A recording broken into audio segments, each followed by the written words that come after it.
I would like to share my thoughts for Reflection 3 in regard to the three questions that you've given us. And I would say my main takeaway or the experience of listening to your asynchronous lecture about the four frames was really another aha moment. The idea of the structural and human resources and political and symbolic frames, as you talked about them, I was trying to put, oh, what school would be in this frame and what school would be in that frame. It's just part of my upbringing. Like everyone has to kind of be in step. So what's interesting is at the end of your lecture, you expressed how the four frames basically intersect and are within all institutions or organization, and how sometimes certain frameworks are more evident than others. And that was a real aha moment because, like I say, I always want to put something into its, that box. And the idea that it is um, a moving organization, and sometimes things override other things. So that was really an exciting part for me. In regard to how the field had changed or stayed the same, what's really interesting is understanding how large universities and they have these bureaucratic leadership styles, and how important it is that that sort of stays intact, because it's just for the huge organization to function and last.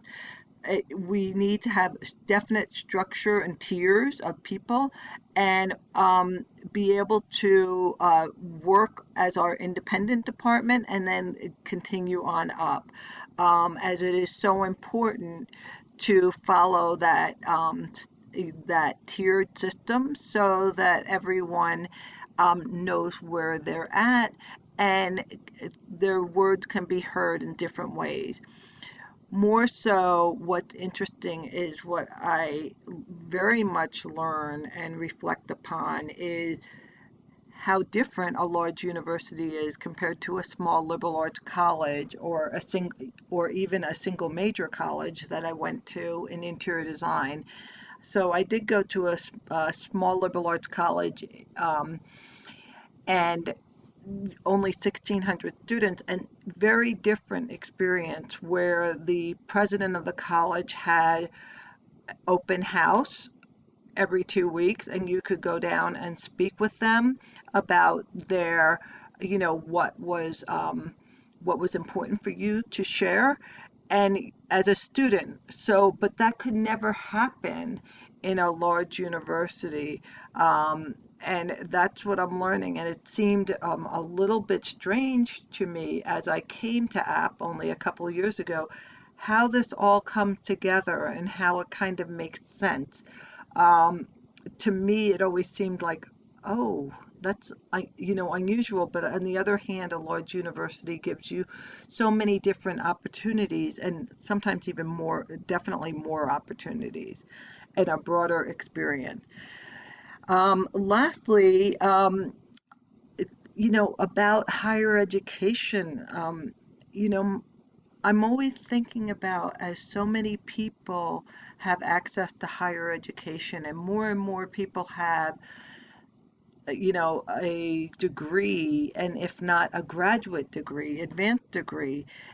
I'm always perplexed as this is going to keep generating more and more people that I find that are doing today a job with such an advanced degree. But if you think about, you know, 50 years ago, I even think about, there were so many people coming out of the World War II, and I can talk about that personally because my father was in World War II, and how they might have gone to college, but, also they felt the need to start working. And so what happens is you had different, um, you could actually excel without a degree at that point.